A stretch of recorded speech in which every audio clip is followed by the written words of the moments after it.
Well, hello YouTube, it's me, Fortmaster, and welcome back to another Romaboo Ramblings reaction. It's a lot of ours. The HRE was actually Holy Roman and an empire. So if you have no idea what that is, or you've never heard that joke before, the Holy Roman Empire was I don't want to say a single country, but it's basically what predated Germany.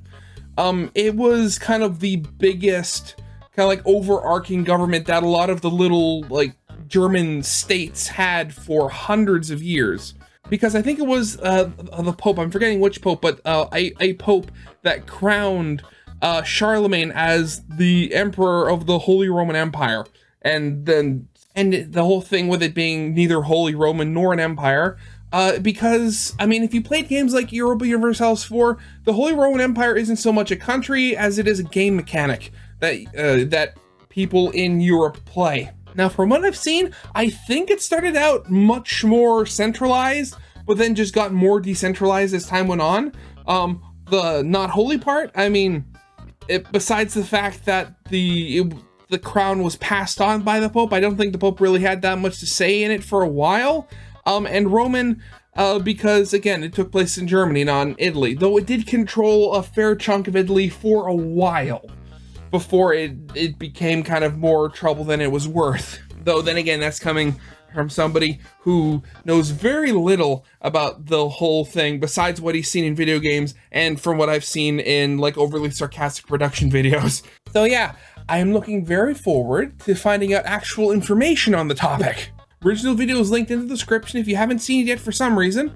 Corner video will be leading to my Let's Play of the day. And with all that out of the way, let's get this thing started then, shall we? The Holy Roman Empire gets a bad rap. It receives so much negative attention from both amateur and professional historians that it is becoming a cliché to point out its various imperfections. Yeah. Ever since the onset of European Enlightenment, there seems to be an ongoing contest for the most colorful metaphor describing the HRE's troubled nature. James Madison called it a nerveless body, incapable of regulating its own members, insecure against external dangers, and agitated with unceasing fermentation in its own bowels. Oh, okay. Samuel Pittendorf, back in the 17th century, called the empire a monstrosity that had degenerated from a regular monarchy to an irregular body. So, But cancer, no one else's basically. description has achieved as much popularity as Voltaire's witty remark. Again, there's the whole thing of the rather popular mod for Europa Universalis 4 called Voltaire's Nightmare, which basically just zooms in the map on Central Europe, so basically the entire game takes place in just the Holy Roman Empire. That it was neither holy, nor Roman, nor an empire. This quote has now become something of a consensus among amateur historians in general, and Roman history enthusiasts in particular. Didn't know Voltaire was French, Empire though. While feeling smug is one of the favorite pastimes of today's self-professed Romawoos. However, quite like a better part of Voltaire's sayings, this one sounds very clever, but reveals a shallowness of understanding upon closer inspection. The time has come to dispel this flippant view and the erroneous preconceptions that it had spawned. So let's show how the HRE was actually holy, Roman, and an empire. To start, it's a good idea to put the original quote in context. This task isn't actually as easy as it seems. The quote is supposed to appear in both the essay on universal history and in the Annals of the Empire, but it isn't in any of the editions translated into English. Oh, Luckily okay. for me, I know a guy who knows a guy, so we were able to unravel this mystery. Where's it actually Turns out from? Voltaire didn't actually put the line in his texts that were published in the 18th century. Oh, It can okay. only be found in his full notes, which were released in the 20th century as the completed works of Voltaire. We can't really know the reasoning behind it. Political considerations may apply, but Voltaire wasn't really known for self-censorship. I mean, that almost sounds like it was just sort of like... That sounds like it was like an editor's note that was just scratched off and removed or something. So maybe he just wasn't particularly proud of it. Anyway, That's it appears ironic. in print only in the original French, at the end of the chapter about the reign of Emperor Charles IV. After so many changes, the state stubbornly maintained its historical title, that had so little meaning. The popes had given it to Charlemagne and Otto when Italy was weak. The popes had then destroyed as much of it as they could. This body, which was called and still is called the Holy Roman Empire, was in no way holy, Roman, or an empire. Here, Voltaire is clearly challenging the imperial legitimacy on all three accounts. It's not a purely semantic quip, like complaining that the Dead Sea isn't actually dead and is not even a sea. So let's go over Voltaire's claims and examine them part by part. Okay. First off, holy. Being a judge of what's holy and what's not is rather bold for a man who predicted that Christianity would go extinct by 1878. But this is the side point. The first part of the imperial title produces the most confusion out of the three. There is a linguistic component to it. Notice how in the original French, the word is saint, closer to saint rather than holy. In German it is heiliges, which is the same as holy, but in Latin it is actually another word, sacrum, sacred, rather than sanctum, which would be closer to the German translation. This difference may seem minuscule, but they do a lot to influence our understanding of the meaning behind the title. The exact nature and origin of the term Sacrum Imperium is still a topic of debate among historians, but I will use the most recent consensus as a basis for my reasoning. Much like Voltaire, modern critics of the empire, with less than professional understanding of the matter, have focused their attention on the word holy to highlight the alleged hypocrisy of the empire. They interpret this word as a promise that the state has to have perfect religious unity, or to always have great relationship with the Pope, or that its every ruler has to be a saint, or some other outlandish criterion which no historical state had ever fulfilled. No, of course. Nobody on the planet has ever fulfilled all three of those. Hinging the holiness of the empire on the relationship between the emperor and the Pope is ridiculous. Emperors and popes were rulers competing for power. The few times in medieval history when the holders of those two offices got along were naturally when one of the parties was weak. And it's not like a sanction of a medieval pope was a guarantee of holiness. The papacy had gone through multiple periods when refusing papal bidding was more in line with Christian piety than obeying it. The intended meaning of this word is far from any of those notions. It can even be argued to be diametrically opposite to this idea of obedience to the Pope. The phrase Sacrum Imperium in relation to the Western Empire had appeared in writing before the 12th century, but its proliferation is attributed to the reign of Frederick Barbarossa. Frederick called his state sacred to emphasize its spiritual authority as independent from the papacy. The long struggle with the Roman pontiffs had both military and religious components. On the ideological front, Frederick wanted to challenge the Pope's monopoly on the spiritual life of the Western Europe. The Sacred Empire was meant to provide the basis for this. The concept of the Sacred Empire in Christian tradition goes back to the Old Testament. The Book of Daniel describes the dream of the Babylonian king Nebuchadnezzar. In his dream, Nebuchadnezzar saw a statue made of 4 different materials: a head of gold, chest and arms of silver, belly and thighs of bronze, and legs of iron. Saint Jerome has interpreted these 4 parts as 4 great empires: Babylon, Persia, Macedonia, and Rome. This is the origin of the so-called Translatio Imperii, a view of history as a succession of great states. All the talk of how this or that country is the true heir of some great historical empire has its roots in the Book of Daniel. As the final iteration in this succession, never heard of that Empire part was before. meant to be the ultimate great state of world history. There could be no 5th empire following it. Rome was also the katechon, the restrainer, who would prevent the Antichrist from prematurely destroying the world. For the people of medieval Europe, this was an important idea that provided ultimate legitimacy. Okay, so that's part. I guess that also explains why they called it Roman as well, because it was just sort of. I mean, granted, the Byzantine Empire still existed, but it was more just a continuation, and it was called that for the sake of like stability and like the soundness of mind of the peasantry. It essentially meant a claim to the whole world, with a divine mission to unite it. A more immediate and realistic goal would be to simply protect the Christians and their holy places. The idea of the whole world was, that actually kind of it plays in kind of well with the Holy Roman Empire and Europa Universalis 4, because if you pass like enough reforms, you can get all the members of the HRE as your vassals, and at that point you can just declare war on people and have your, like, at that point probably like close to 100 vassals, depending on when you pass it, just swarm the enemy with hundreds of thousands of troops. And so I guess, like, yeah, the world is the place for the Christians in the Holy Roman Empire. Yeah, that kind of works. The Age of Crusades, it was a fitting imperial ideology to adopt. It also served as a counterweight to the papacy's preferred ideology of legitimacy, which was described by the metaphor of two swords by Pope Gelasius. According to it, God had provided mankind with the two swords to protect themselves.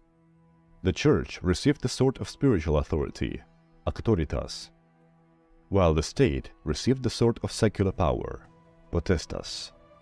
Huh, okay. The state mainly existed to protect the Church, so it can guide humanity to salvation. This ideology provided a perfect framework for papal elections throughout the Middle Ages. A weak papacy could call on the emperor to perform his protection responsibility, while an influential pope could still order the emperor around, because spiritual authority trumps secular. Just read St. Augustine if you don't believe it. Yeah, that makes sense. If the empire was sacred in itself, it didn't need the pope to sanctify it. Neither did its status depend on the personal piety of the emperor. Indeed, the designation sacrum had survived through the demise of Hohenstaufens and the Lone Interregnum, and was reaffirmed in the later centuries. Yeah? A modern observer may scoff at the idea of the sacred empire, but it can't be denied that the HRE was the only state in Western Europe with a fully developed imperial identity before the age of navigation and the appearance of maritime empires. The existence of the Eastern Roman Empire up until 1453 made the claim to universal Christian monarchy a bit awkward, but the diplomats from both states mostly managed to tiptoe around it, citing earlier Roman precedents. Yeah, I mean, the Romans themselves split the empire in two, so why can't we continue to do the same? Yeah, it's like, we'll just keep doing what they did. As a vessel for bringing the Christian world together, the empire admittedly had its ups and downs, but no one can fault its emperors for disinterest in religious matters. They went on relatively successful crusades and engaged the emergent Reformation movement in good faith. Ultimately, it was the papal appetites in the secular world, rather than imperial infringement on the spiritual matters, which brought on the religious turmoil of the 1500s. Yeah. Now that we've put the holy part of the empire's name into proper context and demonstrated the justness of its application, we can go on to the second part. Roman. Those who claim that the HRE wasn't Roman generally follow the same structure of the arguments as those who deny that the Eastern Roman Empire was Roman. That is, they conjure up some definition of Romanness based on the attributes specifically selected to support their point. These deep intellectual syntheses include such classics as actually they was Greeks, and how can a Roman Empire not include Rome? Voltaire's point here in the original text is basically the same. In the preceding paragraph, he stresses how the Holy Roman Emperor Charles IV had to ask the Pope's permission to enter Italy. To equate Romanness to the control of Italy, or even to some sense of ethnic identity, is to apply modern notions of nationalism to the medieval world. Yeah, that's the one thing I've learned after watching like many of these like historical videos and stuff like that. And when you come to like, when it comes to the topic of like a national identity or something like that, or even in some cases just race as in general, something like that really didn't start becoming a thing until like the Victorian era. Things going to the race, because that's the one that first comes to mind. Like the whole like thing of like Africans and like Caucasians and all that sort of stuff. That only started happening around the Victorian era because of trying to figure out why these people, if they're living in the same, like if they are the same species as us, why are they so far behind us? And two, trying to keep their own moral, like, high ground and stuff sort of thing. So it's like, oh, they're these people with the black skin. They're slightly more, a little more stupid, or, you know, something like that, or stuff like that. It's just all that sort of not the good stuff. it's also the whole thing of like how like people didn't see race the same way, like because in the medieval periods and before, people would most often stay like in the town or city they were born in, and unless they were like a traveling merchant, they'd probably never travel more than like 100 kilometers, if that, from their birthplace. Like yeah, so like in the stories of like King Arthur and stuff like that, I'm forgetting their names, but I think there were like 2 or 3 knights who were specifically like mixed race. They were their fathers or something were from like Africa or something else, but because most likely the authors of those stories had never actually seen somebody of a mixed race before, they specified that their skin not being like, like a lighter shade of brown or something. They specified that they had black and white patches on their skin, like a magpie or something.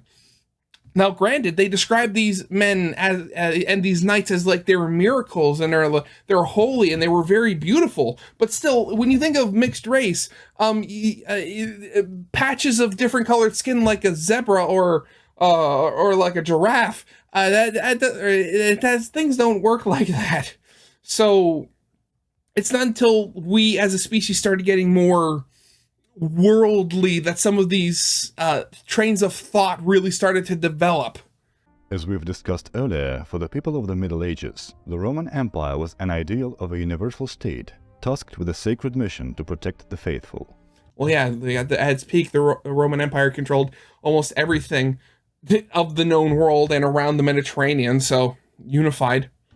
The city of Rome was an important religious center, but the degree of the emperor's direct control of it wasn't a prerequisite for the empire's legitimacy. Plus, as a center of secular power, the medieval city of Rome wasn't exactly a bustling imperial metropolis. No, it was a lot of ruins, its population dropped to as low as 12,000. In fact, the lowest point of the city's population coincided with the reign of Charles IV, in reference to whose coronation Voltaire made his famous quip. Still, Voltaire is correct in stating a lack of imperial control over Italy in the 14th century. We can obviously argue that this wasn't the case throughout all of the empire's history. Charlemagne and the Ettonians are some of the easiest examples of secular monarchs dictating the affairs of the Eternal City. Yeah. However, arguing this would mean conceding to Voltaire's definition of Romanness. Instead, we should look at how the successive emperors strove to preserve Roman heritage and to promote its universalizing mission. The legitimacy of Charlemagne's coronation is often questioned, but no one can deny that he already possessed a title of Roman patrician prior to it. Acclamation by the Pope was unprecedented, but there was never a strict procedure regulating the ascendance of Roman emperors, so this innovation did not technically break any Roman legal tradition. Yeah. In fact, to legitimize Pope Leo's recreation of the empire in the West, we need go no further than Voltaire himself. Of all the revolutions which have changed the face of the earth, that alone which transferred the empire of the Romans to Charlemagne seems to have been the most just, if the word just may be pronounced of events which partook from so much violence. Charlemagne was actually called to the empire by the voice of the Roman people, whom he had at once saved from the tyranny of the Lombards and the negligence of the Eastern emperors. Unfortunately, Charlemagne's immediate successors were too busy squabbling with each other to care about the Roman legacy. You gotta love those succession crises, don't you? But the Ettonians got the empire back on track. The most Roman of those emperors was undoubtedly Otto III. Otto, who was a blood relative of the Eastern Roman Emperor, strove to create a universal Christian state in the image of the Empire of Constantine. He relocated the administrative center to Rome and built a new palace on the Palatine Hill. He revived old Roman practices in government and in legislation, such as appointing prefects and consuls. He even reconvened the Roman Senate and signed his documents, Emperor of the Romans, Augustus, Consul of the Senate and People of Rome. During Otto's reign, Roman citizens witnessed the first public games since the days of Justinian.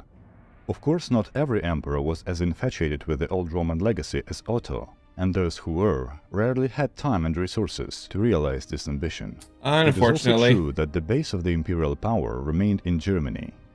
However, both the Salians and the Hohenstaufen dynasty have put a lot of effort into making Italy an integral part of the empire.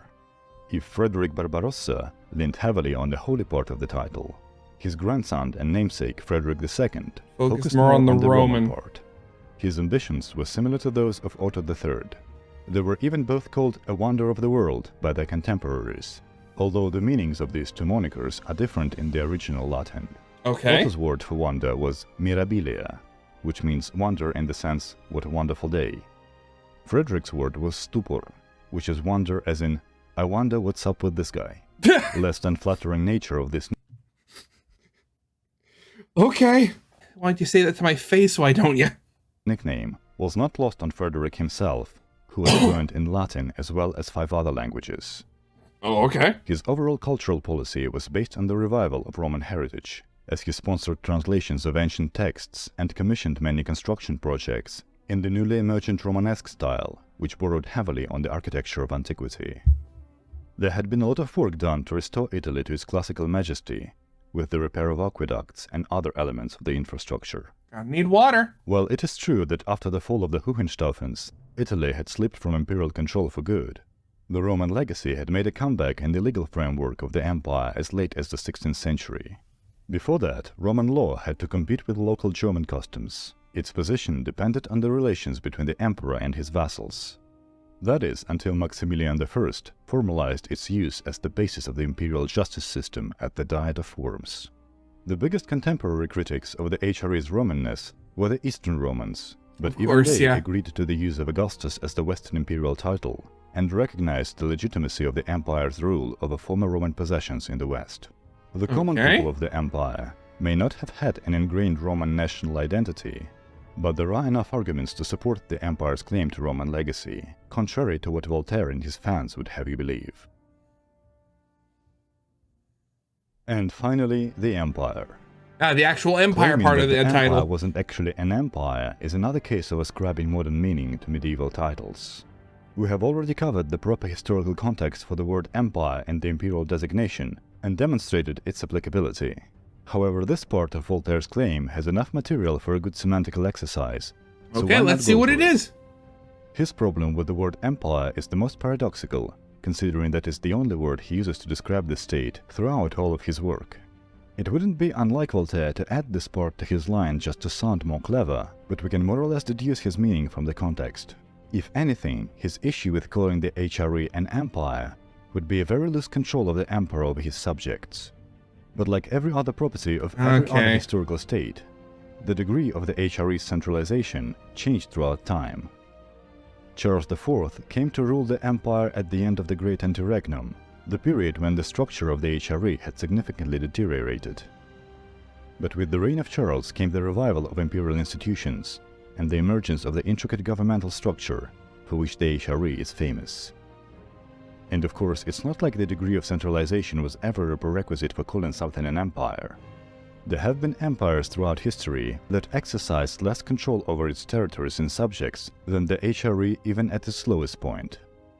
Voltaire, of course, writes a century after the Peace of Westphalia, which saw the appearance of nation-states as the main geopolitical unit. In 1756, he viewed the HRE as an old and decrepit artifact of the past. The empires of his age were France, England, and Russia, singular and centralized states. Instead of just the coagulation of like vassals and stuff that like the HRE was. Unlike the HRE, they weren't comprised of multiple semi-independent parts, which sometimes even went to war with each other. But we should keep in mind that no historical period has a monopoly to define the word empire. Yeah. Today, people also understand the word empire differently. A layman would say that it is a very big evil country, like in Star Wars. A political scientist would cite the latest theory of how we should classify countries, while a paradox gamer would say that it is a title which you can create by acquiring 3 kingdom level titles and 500 prestige. Yeah, exactly. Going to textbooks also doesn't support Voltaire's claim. The Oxford Dictionary definition fits HRE like a glove. An aggregate of separate states or territories under a supreme ruler or oligarchy is exactly what it was. Other political science criteria, such as big size, diverse ethnic composition, and ambition to expand, were also met in full throughout all of HRE's history. Yeah, that works. Of course, just like with the first 2 parts of the name, it doesn't take a genius to come up with a new arbitrary set of criteria for true imperialness and exclude whichever ones you don't like. Okay. However, the HRE's imperial credentials have an undeniable foundation. Before those upstart so-called empires, which Voltaire loved so much, started to claim imperial grandeur by sending their ramshackle boats to some godforsaken islands, the HRE was the bulwark of civilization in the West. Whether it conformed to some made-up standards of imperialness of any particular period is of no importance. Its own imperial legacy was a time-honored classic in a world of transient fads. I hope you enjoyed this video and are now perfectly enlightened on the holiness, Romanness, and imperialness of the great Heiliges Römisches Reich. Next time when you see or hear someone trying to diss glorious HRE with this stupid quote, be sure to call him a pretentious midwit. Thanks a lot for watching till the end. Midwit? Yeah. And I will see you. Again, it's like history. The whole the joke was formed from like one guy who was like really butthurt, and the one part didn't even come from something he published initially. Oh, God love it. History is so confusing.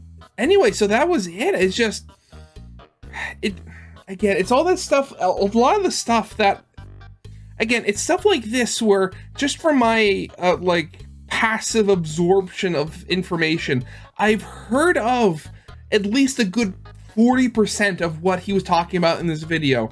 But it's like stuff where it's like, I never would have put it together on my own, not unless I thought about it for a really long time. So yeah, that'll be it for now.